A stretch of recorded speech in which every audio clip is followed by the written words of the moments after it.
eyes in the sky, gazing far into the night. I raise my hand to the fire, but it's no use, 'cause you can't stop it from shining through. It's true, baby, let the light shine through. If you believe it's true, baby, won't you let the light shine through for you, for you, for you, for you, for you, for you, for you, won't you let the light shine through?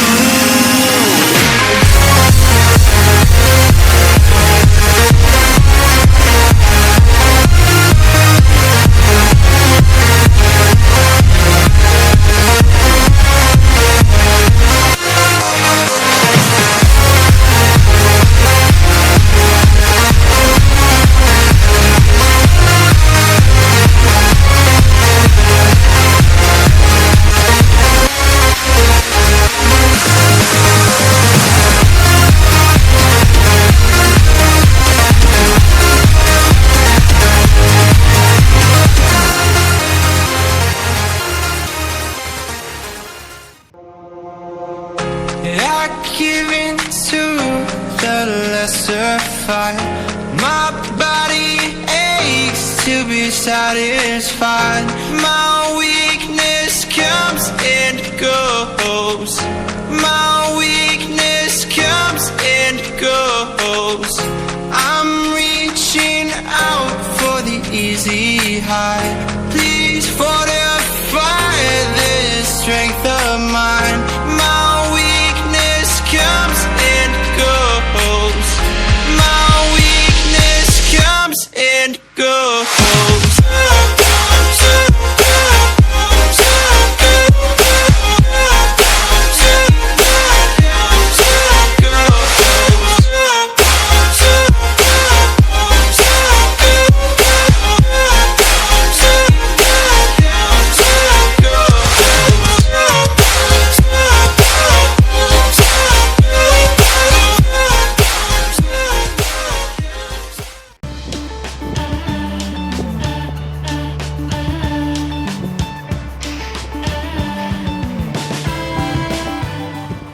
Selamat pagi anak-anak.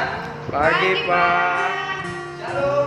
Shalom. Baik, kita pagi hari ini mau melanjutkan pembelajaran kita, yaitu menganalisis ciri-ciri pribadi yang semakin bertumbuh.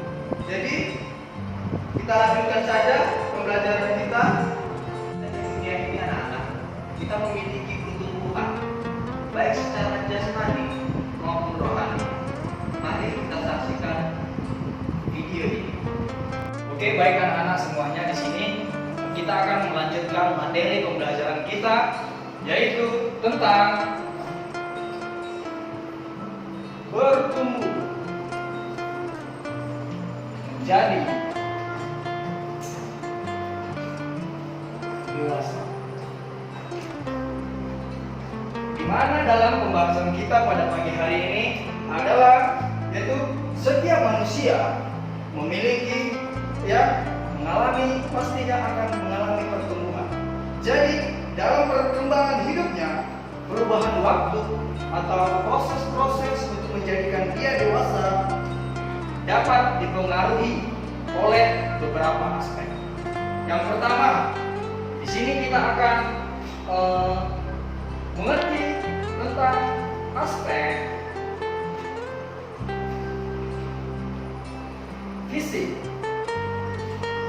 yang nantinya akan dijelaskan. Dan yang kedua adalah aspek tentang intelektual kita. Dan juga setelah kita mempelajari aspek intelektual,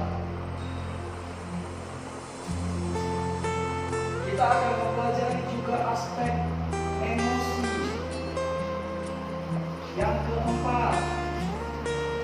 Yang keempat ada aspek sosial. Yang kelima ada aspek moral. Dan yang terakhir, di sini kita akan mempelajari tentang aspek spiritual kita ataupun cara kita beribadah. Oke. Dan akan dilanjutkan oleh teman-teman saya. Baik, saya akan menjelaskan yang bagian pertama, aspek fisik. Jadi, aspek fisik atau jasmani bertumbuhnya menjadi dewasa secara fisik adalah meliputi berat badan, organ-organ termasuk organ seksual. Di mana dalam pertumbuhan itu, contohnya ya, mohon maaf, bagi perempuan pertumbuhannya yaitu buah dada semakin bertambah besar, dan bagi laki-laki ada itu bertumbuhnya jagung pada leher dan mimpi basah. Ya, itu contoh-contoh bagi perempuan dan laki-laki. Bapak akan melanjutkan aspek ini, yaitu aspek intelektual atau aspek berpikir secara intelektual.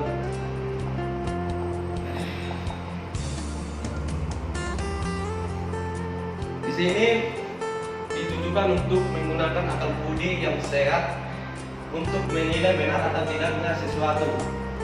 Maka kita dapat mengambil keputusan itu dengan secara benar. Maka kita dapat mempertimbangkannya itu dengan benar dan tepat. Dan bukan untuk hanya kemampuan intelektual seseorang yang tinggi untuk dapat mengambil keputusan tersebut, tetapi kita juga harus ditujukan untuk memiliki hikmat dari Tuhan, sehingga apa yang kita ambil dari keputusan tersebut tidak perlu penyesalan di kemudian hari. Contoh kata, ada orang yang mengatakan berpikir sebelum bertindak. Itulah contoh-contoh dari aspek intelektual. Baik, di sini saya akan lanjutkan yang ketiga, yaitu aspek emosi atau perasaan. Dewasa secara emosi atau perasaan itu adalah orang yang mampu mengekang dirinya atau mampu menahan emosi tersebut. Dan pada saat yang tepat dan perasaan yang tepat dan juga kepada orang yang tepat. Jadi anak-anak, penelitian membuktikan orang yang sukses dalam bisnis atau sukses dalam kehidupan, mereka yang dapat dan mereka yang mampu mengekang dirinya. Mengekang diri yaitu seperti menahan emosi, menahan diri untuk selalu benar, dapat mengendalikan diri dengan baik, dan dapat mengendalikan diri dengan baik. Sebagai contoh, orang yang mampu mengendalikan perasaan yang baik dan memiliki kecerdasan intelektual yaitu Daniel dan teman-temannya, Sadrak, Mesak, dan Abednego. Mereka disajikan makanan raja tetapi mereka menolak. Kenapa? Karena mereka tidak mau menajiskan diri mereka dengan makanan raja. Kita bisa melihat bahwa di dalam Daniel pasal yang pertama itu, mereka mampu mengekang dirinya supaya mereka hidup suci. Di mana Daniel menjelaskan mereka memiliki kecerdasan 10 kali lipat dari penduduk di sini. Jadi anak-anak, bisa kita lihat contoh tadi di situ, sampai di situ saja. Di sini Ibu akan menjelaskan tentang aspek sosial. Aspek sosial secara dewasa artinya seseorang mampu menjalin hubungan yang baik dan benar dengan orang lain. Sudah kemampuan menempatkan dirinya dan berhasil menjalin komunikasi secara dua arah dengan orang lain tanpa melihat latar belakang dan juga Iya. Terbukti dari mereka tidak sanggup menolak hal-hal negatif yang diajarkan teman-temannya, seperti satu yaitu narkoba, berjudi, tiga merokok, seks bebas,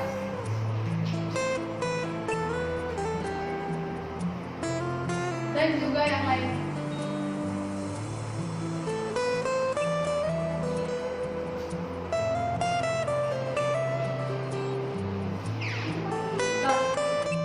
Oke, di sini saya akan menjelaskan tentang aspek moral secara dewasa.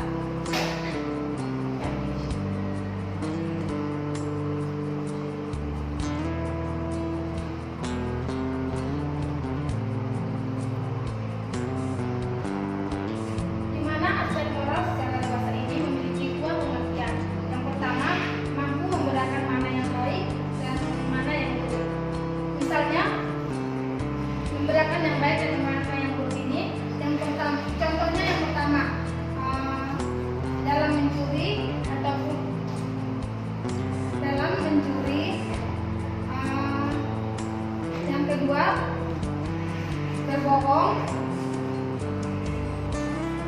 dan lain-lain. Di mana mencuri ini adalah aspek, di mana mencuri ini adalah perilaku yang buruk. Jika kita sudah bisa membedakan mana yang baik dan mana yang buruk itu adalah, maka kita sudah bisa lah dianggap sebagai orang dewasa. Yang kedua, mampu mempertimbangkan perilaku seseorang yang membawa dampak pengaruh kesejahteraan bagi orang lain. Dengan demikian, aspek moral secara dewasa di sini dijelaskan adalah dengan demikian, aspek moral secara dewasa di sini diartikan sebagai kemampuan seseorang yang mampu membedakan mana yang baik dan mana yang buruk, karena pengaruh yang baik akan berpengaruh yang baik, dan pengaruh yang mau berkorban dengan orang lain akan terjadinya kesejahteraan bagi semua orang. Terima kasih. Baiklah, di sini saya akan menjelaskan tentang aspek spiritual. Di mana aspek spiritual ini menerangkan tentang bagaimana kita melakukan hubungan dengan Tuhan secara baik dan benar. Melakukan penghayatan terhadap iman kita kepada Tuhan. Sebagai contoh, aspek spiritual ini saat bangsa Israel keluar dari tanah Mesir, mereka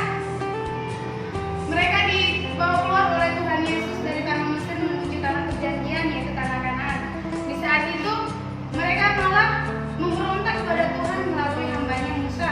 Tetapi Musa malah berkeluh kesah.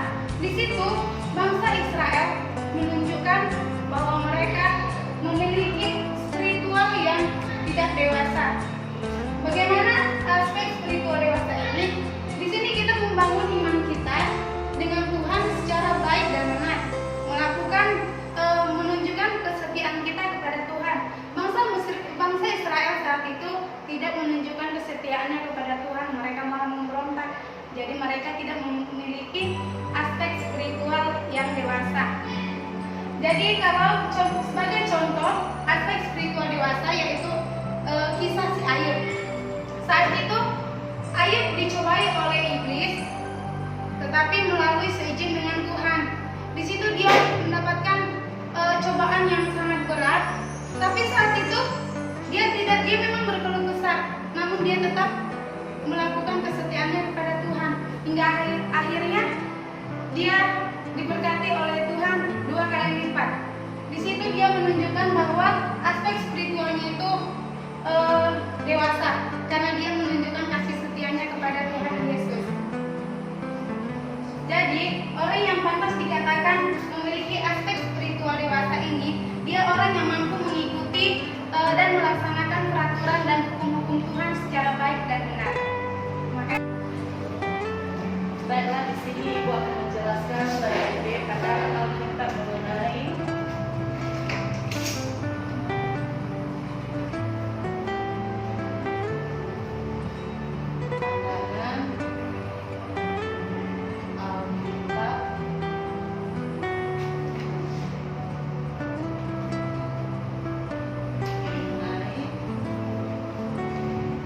diri. Perkembangan dalam identitas diri.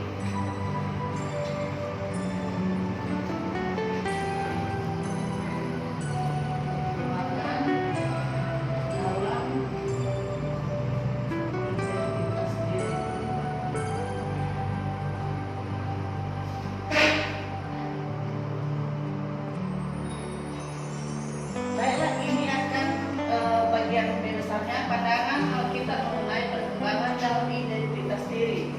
Nah, dalam pembahasan tentang identitas diri menurut Alkitab, kita harus kita akan menerima dan kelemahan dan kekurangan kita tanpa kita harus membandingkan kita dengan hidup orang lain. Jadi semakin dewasa saat dia memperhitungkan dan dampak perilaku bagi orang lain. Saya akan melanjutkan tentang manusia menjadi dewasa menurut Alkitab ada beberapa hal, yaitu satu, belajar dari kisah Yesus ketika remaja yang berada di bait Allah. Yang pertama yaitu Yesus memiliki kemampuan spiritual yang sangat tinggi. Yang kedua, Yesus memiliki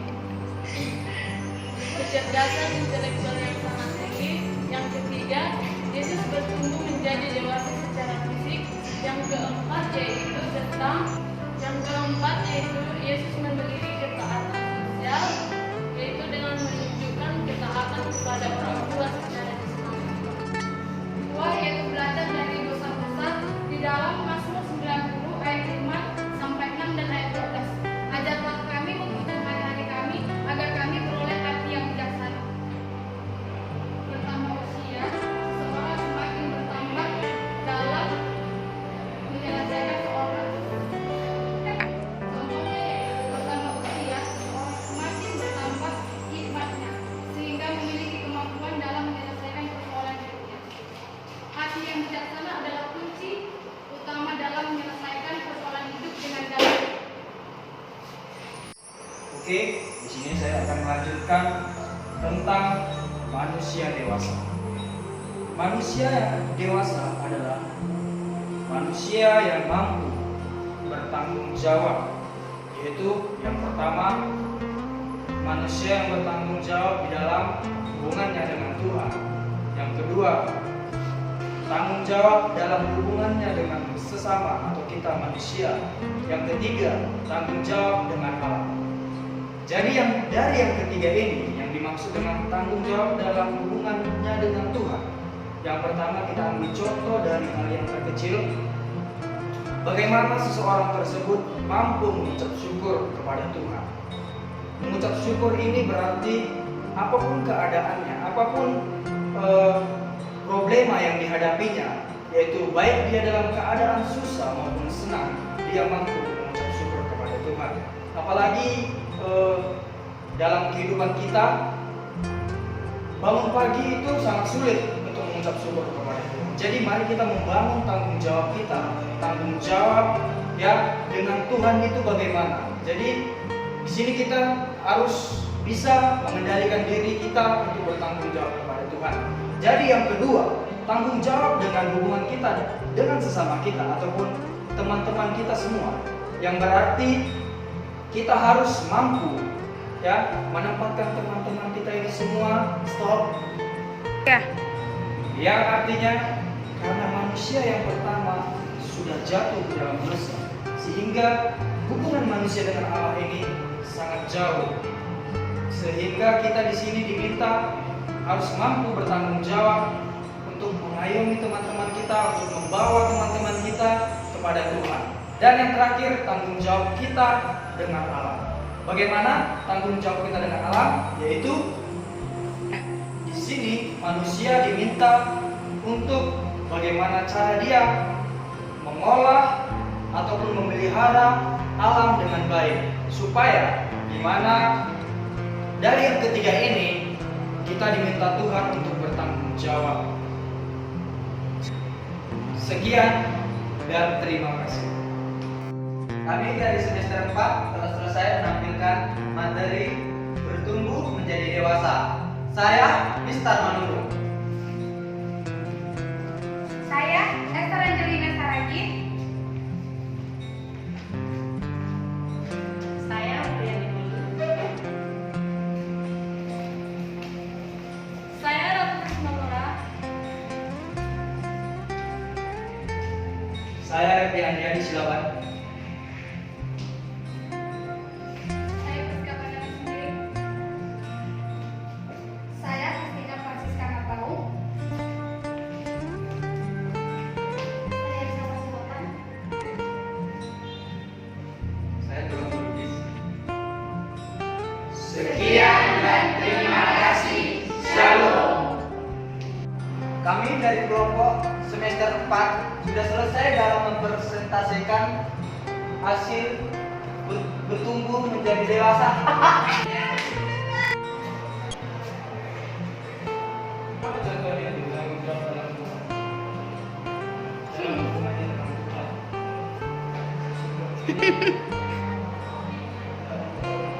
Inilah saat-saat mengerjakan tugas.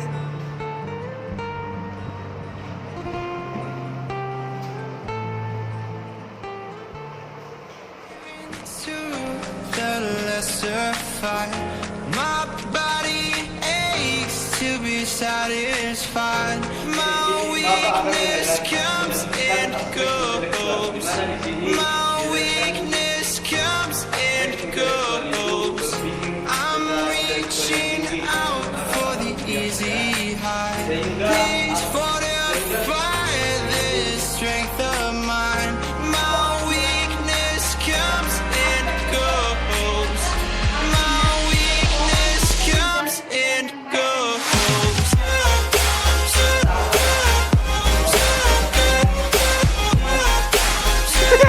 Kami dari kelompok semester 4 sudah selesai